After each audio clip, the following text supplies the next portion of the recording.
సాధ్యము కాని కార్యములు నీ దయతో పొందితిని నీ మేలులు మరచి పశుప్రాయుడనై వీపును చూపితిని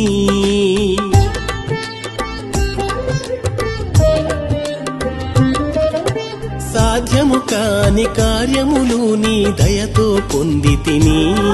నీ మేలులు మరచి పశుప్రాయుడనై వీపును చూపితిని నా అవిధేయతలన్నీ నీ వ్రేలితో చెరిపి నా ఎముకలలో నీ వాక్యమునే అగ్నికణముగా దాచావు అగ్నికణముగా దాచావు ప్రేమామయుడా సర్వోన్నతుడా మహిమాన్వితుడా